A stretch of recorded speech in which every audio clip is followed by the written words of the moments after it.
এক বিয়াগুম কেলেংকাৰী সংঘটিত হৈছে বুলি ক'ব লাগিব সোণাৰী পৌৰসভাৰ 5 নং ৱাৰ্ডৰ আৰু মই সামগ্ৰিক পৰিৱেশ ভিডিঅ' জানক দেখুৱাবলৈ অনুৰোধ জনাইছোঁ। এয়া হৈছে পৌৰসভাৰ 5 নং ৱাৰ্ডৰ পৌৰসভাৰ অধীনত নিৰ্মিত এটি পথ আৰু এটি পথৰ নলা পথৰ কাষত তেওঁলোকে নলা নিৰ্মাণ কৰিছিল আৰু আচলতে ঠিকাদাৰৰ যি অনিয়মৰ পৰিপ্ৰেক্ষিতত ইতিমধ্যে গোটেই নলাটোৰ আচলতে বেৰাসমূহ এনেদৰে ভাঙি যোৱা উপক্ৰম হৈছে আৰু তেওঁলোকে বাধ্যত পৰি পিছত পুনৰ নিৰ্মাণৰ হেতুকে এনেদৰে শ্ৰমিকৰ হতুৱাই তেওঁলোকে বেৰাখন ভাঙি থকা দৃষ্টিগোচৰ হৈছে। আচলতে পৌৰসভাৰ ধন হৰাধ হৈছে এনেদৰে হৰাধ হৈছে এবাৰ নিৰ্মাণ কৰিছে এবাৰ ভাঙি গৈছে।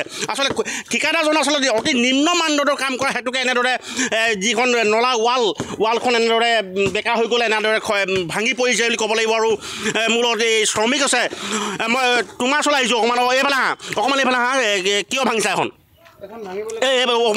আগুৱাই আহা কিয় ভাঙিছা এখন কিয় ভাঙিছা এখন আমাক ভাঙিবলৈ ক'লে আমিতো কাম কৰা মানুহ এখানে কাম কৰি আছোঁ আকৌ কোনে কাম কৰিছিলে এইটো ঠিকাদাৰ কোন ঠিকাদাৰে এতিয়া আমিতো নাজানো এইবিলাক আকৌ এতিয়া বেকা হৈ গ'ল বেকা হৈ গ'লে আমাক লৈ আনিলে কামটো বলক এইবিলাক ভাঙি দিবি বুলি ক'লে আকৌ ভাঙি দিবলৈ ক'লে আকৌ এইটো নাই কোৱা আমাক নাই কোৱা আচলতে এনেদৰে আচলতে যি চৰকাৰী ধন অপচয় হৈছে চূড়ান্ত অপচয় হৈছে বুলি ক'ব লাগিব। আৰু এই ক্ষেত্ৰত পৌৰসভাৰ পৌৰপতি কেনেদৰে ব্যৱস্থা গ্ৰহণ কৰিব কেনেদৰে এই ঠিকাদাৰসকলক নাকি লগাব ই আচলতে পৰৱৰ্তী সময়তে বিচাৰ্য বিষয়ৰ মূলত স্থানীয় যুৱক উপস্থিত আছে মই আপোনাৰ পৰা জানিব চেষ্টা কৰিম। আচলতে এবাৰ নিৰ্মাণ কৰিছে এবাৰ ভাগি গৈছে আৰু পুনৰবাৰ আপোনাৰ ভাঙি থকা আমি প্ৰত্যক্ষ কৰিছোঁ।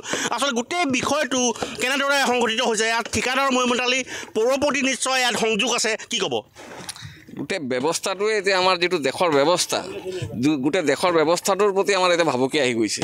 আপোনালোকে দেখিছে ইতিমধ্যে গোটেই দেশৰ নাগৰিকে দেশ ৰক্ষাৰ কাৰণে সংবিধান ৰক্ষাৰ কাৰণে যুঁজ চলাই আছে। তেওঁলোকে দুৰ্নীতি ভ্ৰষ্টাচাৰ এইবিলাকৰ কথা কৈ কিনে শাসনাধিষ্ঠ হৈছিলে আৰু সাধাৰণ আমাৰ পৌৰসভাৰ যি পৌৰসভা নিৰ্বাচন হৈছিলে তেওঁলোকে ভুৱা প্ৰতিশ্ৰুতিৰে ঘৰে ঘৰে পানী ঘৰে ঘৰে গেছ দিম বুলি কৈ ৰাইজৰ পৰা ভোট আদান কৰিছিলে আৰু এতিয়া তেওঁলোকে ঘৰে ঘৰে টাস্ক ফ'ৰ্চ গঠন কৰি পুলিচ বাহিনী লৈ ঘৰৰ পৰা কৰ কাতল উঠাই আনিছে। উঠাই আনি এই কৰ কাতলেৰে আজি আপোনালোকৰ প্ৰমাণ চক কি অৱস্থা হৈছে। আজি এটা অতি ব্যস্তপূৰ্ণ মানে ৱাৰ্ড 5 নম্বৰ ৱাৰ্ডত ব্যস্তপূৰ্ণ ৰাস্তাৰ ড্ৰেইনৰ কামটো লৈছে। কমাৰ্চ কলেজ আছে চাৰ্কিট হাউচ আপোনালোকৰ প্ৰেছ গিল্ড আছে সংগীত মহাবিদ্যালয় আছে তথাপিও তেওঁলোকে ইমান দুৰ্নীতিপৰায়ণ কাম কৰিবলৈ সাহস কৰিছে এই সাহসটো আমি মানিব লাগিব। এতিয়া গতিকে এই আপোনাৰ এতিয়া আমাৰ মানে গোটেই দেশত এতিয়া আমাৰ মানে ন্যায়পালিকা আৰু আমাৰ সংবাদ জগতৰ প্ৰতি ভৰসাটো আছে আৰু বাকী কাৰ্যপালিকাৰ প্ৰধান কোনো ব্যৱস্থাই নাই কোনো কথাই নুশুনে। এতিয়া গোটেই দেশৰ যিবিলাক আঁচনি সেইবিলাক দলীয় আঁচনি হৈ গৈছে কোনো চৰকাৰী আঁচনি নহয়। অৰুণোদয় আঁচনিৰ নামত বিয়াগুম কেলেংকাৰী দলৰ আঁচনি নহয় এইবিলাক সাধাৰণ যিবিলাক প্ৰাপ্য মানুহে পাব লাগে তেওঁলোকক নাপায় আজি দলৰ মানুহে পাইছে। ঘৰ যিবিলাক প্ৰাপ্য মানুহে ঘৰ নাপায় আজি দলৰ মানুহে পাইছে। গতিকে আমি কাক ক'ম আমাৰ আবেদন নিবেদনৰ কথা আমাৰ প্ৰতিবাদৰ কথা কোনো নুশুনে। গতিকে এতিয়া একমাত্ৰ আমাৰ জনতাই আমাৰ ভৰসা আৰু সংবাদ জগতে আমাৰ ভৰসা। আচলতে এওঁৰ মন্তব্য আৰু মই পুনৰবাৰ সামগ্ৰিক দৃশ্য দেখুৱাবলৈ ভিডিঅ' অনুৰোধ জনাইছোঁ। এনেদৰে আচলতে লাখ টকাৰ ব্যয় সাপেক্ষে এনেদৰে যি নলা নিৰ্মাণ কৰা হৈছিল নলা নিৰ্মাণৰ হেতুকে আচলতে দুখনকৈ ৱাল নিৰ্মাণ কৰা হৈছিল কিন্তু এখন ৱাল আচলতে বাগৰি পৰিছে ইতিমধ্যে বাগৰি পৰিছে আৰু এইখন ৱাল নিৰ্মাণ সম্পূৰ্ণ হৈছিল বুলি তেওঁলোকে দেখুৱাব বিচাৰিছিল কিন্তু শেহতীয়াকৈ আচলতে বাগৰি পৰা ঘটনাটোৱে আচলতে তীব্ৰ প্ৰতিক্ৰিয়াৰ সৃষ্টি হৈছে সোণাৰী নগৰত আৰু ইতিমধ্যে তেওঁলোকে পুনৰ ৱাল তেওঁলোকে ভাঙিবলৈ বাধ্য হৈ পৰিছে।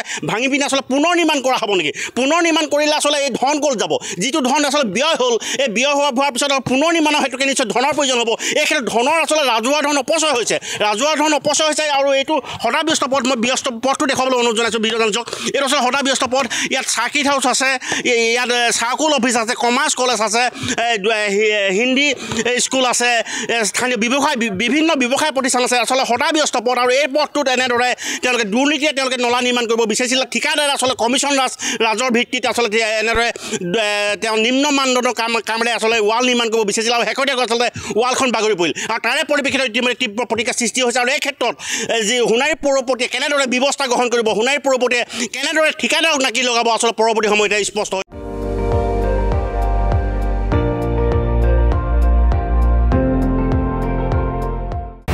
আপুনি চাই আছে ND24 সৰ্বশ্ৰেষ্ঠ নহয় সৰ্বোত্তমৰ দৌৰ।